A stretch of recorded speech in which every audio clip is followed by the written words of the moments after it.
ये दास junior engineer civil Haryana में नौकरी करता था, इरिगेशन डिपार्टमेंट। जब से ये ज्ञान हुआ, एक नारी तड़प बनी और ये सोचा करता था कि भगवान ये सभी मेरे जैसे दुखी हैं, सभी परमात्मा के लिए भटक रहे हैं। कोई सालासर जाता है, कोई वैष्णो देवी, कोई अमरनाथ के इतनी भयंकर पहाड़ियों पर चढ़ जाता है, वहां मर भी जाते हैं, बर्फीले तूफानों से फिर भी जाते हैं, अगले दूसरे हिचकते नहीं। और ये ज्ञान यदि आपके बच्चों तक पहुंच जाए, भक्ति तो न करनी है तो या अच्छी भक्ति करेंगे तो काम आओगे, तो डरे ढोरे। और कुछ फिर ये हुआ था कि असंग जन्म हो गया, हमने ये नौकरी करते हैं कि तो बालक पैदा करके न पालते पोसते, राजा भी बन दिए, परमात्मा का विधान बताता है, फिर गधे भी बन गए। तो ये सोचा था दास ने कि भगवान दया करे, उसका प्रचार करूं। जब तक आदेश नहीं था नाम का, तो भक्तों से मिलता था, अपने मित्रों से, रिश्तेदारों से, घर वालों से, सबको कहता कहवाता, और जो समझ जाता नाम दिलवाता था अपने पूज्य गुरुदेव जी से। फिर और मन में ये सोचा करता कि इस नौकरी ने छोड़ छाड़ के अपनी तो भक्ति करूं, इसमें तो सारा दिन सिर दर्द रहता है। लेकिन वो भी हमारी अपनी बालक वाली सोच थी। लेकिन परमात्मा का ज्ञान तो ये कहता है कि डेरे डंडे खुश रहो, खुश रह लेना मोक्ष। द्रुपरलाद भी पार हो गए, फिर गृहस्थी में के दोष।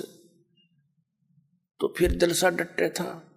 फिर गुरुदेव ने आदेश दे दिया एक दिन के नाम दिया कर तू, आज से मेरा आशीर्वाद तेरे साथ होगा, विश्व में तेरे समान संत नहीं होगा।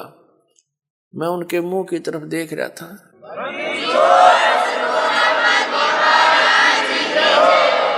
क्योंकि अपनी औकात से जीव खूब परिचित होता है, मानने चाहे ना मानने।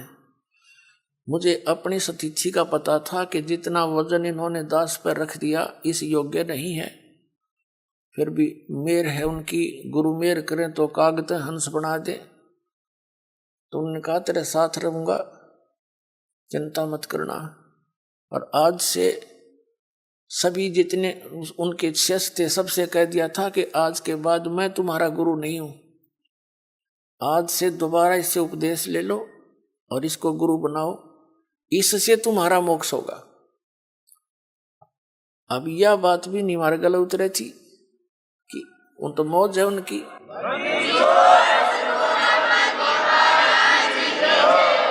कहने का भाव यह था कि उन्होंने अपना वजन तार दिया। क्यों? उन परमात्मा के हंस थे वो खास, और सुनियोजित तरीके से इस पिछली पीढ़ी तक ये मूल धन लाना था हमने। और वो उनको उनके से द्वारा पार नहीं होने थे, ये पार इस दास के द्वारा होने थे।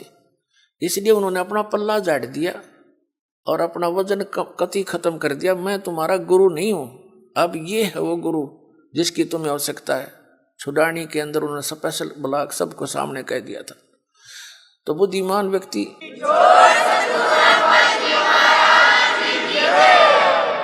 तो पहले तो यूं था भी चलो परमात्मा का भी दान है, भक्ति भी करेंगे, अपने बच्चा में भी रहेंगे। फिर मन में उमंग उठी कि भगवान ही बाप के गुण गाऊंगा, आदेश दे दिया नौकरी भी छोड़ दूंगा। क्यों? एक का काम होगा, नौकरी भगवान की सच्ची सरकार की कर ले चाहे नकली की कर ले, एक का बनेगी, इतना वजन हो पीछे।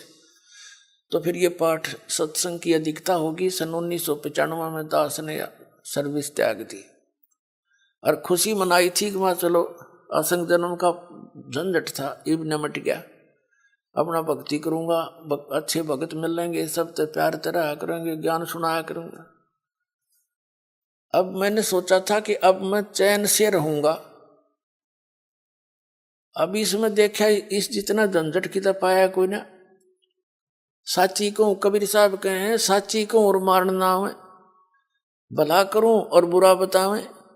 वो नए सिरे तो और संघर्ष शुरू हो गया। जिस भी गांव नगर में हमने जाकर सत्संग किए, 2-3 दिन एक घर में पाठ करके हम सत्संग सुनाया करते थे। तो उस नगर के जो वो नकली संत 1-1, 2-2, 10-10, 20-20 सब गांव में बैठे हैं। उनको पता चले वो तो ब्रह्मा विष्णु महेश के बारे में ये कहता है, देवताओं की पूजा की भी मना करता है, ऐसा करता है। तो वो गांव गांव में शत्रु पैदा हो गए। हम नहीं उनको कुछ शत्रु मानते थे, लेकिन वो रोजी रोटी वाले हमें मानने लगे। तो यहां तक बात बढ़ती बढ़ती फिर आपने पता है क्रोथा कांड करा दिया इन दुष्ट लोगों ने। ये जनता के हितैषी नहीं, और जिन्होंने भी परमार्थ की चेष्टा की है ये सदा आगे अड़ते रहे। जैसे ईसा मसीह जी ने सच्चाई कहने की चेष्टा की थी, करस करवा दिया इन दुष्ट लोगों ने। कबीर परमेश्वर जी ने सच्चाई की ढोल के डंके पे इन्होंने वो दुख दिए, इन नकली गुरुओं ने। कलेजा मुंह को आता, पर भगवान की जब लीला पढ़ता है ये दास पढ़ी नहीं जाती है। आपके लिए भटक रहे हो, और इस दास के लिए क्या हुआ आपको पता नहीं। दास तो खूब गहराई से निकला, या मेरे साथ जो भक्त रहे हैं उनको पता है कितने संघर्ष से ये ज्ञान ऊपर को आया है, लेकिन सारा कबीर साहब का ही रहा है। तो दास ने ये सोचा था कि इसमें चैन से रहूंगा, इस जितना दुख तक इतना भी ना पाया। लेकिन अब ये दुख एक बार दास ने हो लिया। कुछ भगत हमारे साथ थे, उन्हें जेल तक जाना पड़ गया इस परमार्थ के लिए। इसी जेल तक 100 मिलो हमने, जो भगवान के बच्चे उभर जाए, जनता का कल्याण हो जाए।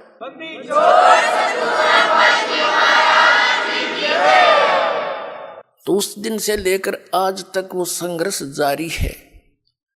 लेकिन अब परमात्मा की दया होगी कि परमात्मा के बच्चे इन प्रमाणों को देखकर अब इनका यो ज्ञान समझ में आ गया, इन्हें सो आ गया। पहले तो सुआ हुआ ही नहीं था, टीवी ऑन करें थे और यूं पता ये सुनने को मिल जाए ब्रह्मा विष्णु महेश नासुआ ने टीवी बंद कर दे थे, 36 गाल दास ने दे थे। यो बकवाद करता है, ब्रह्मा विष्णु जी को भी नासवान बताता है, इनके माता पिता बताता है। मैं तो पढ़ के सुनाता हूं, बताता नहीं।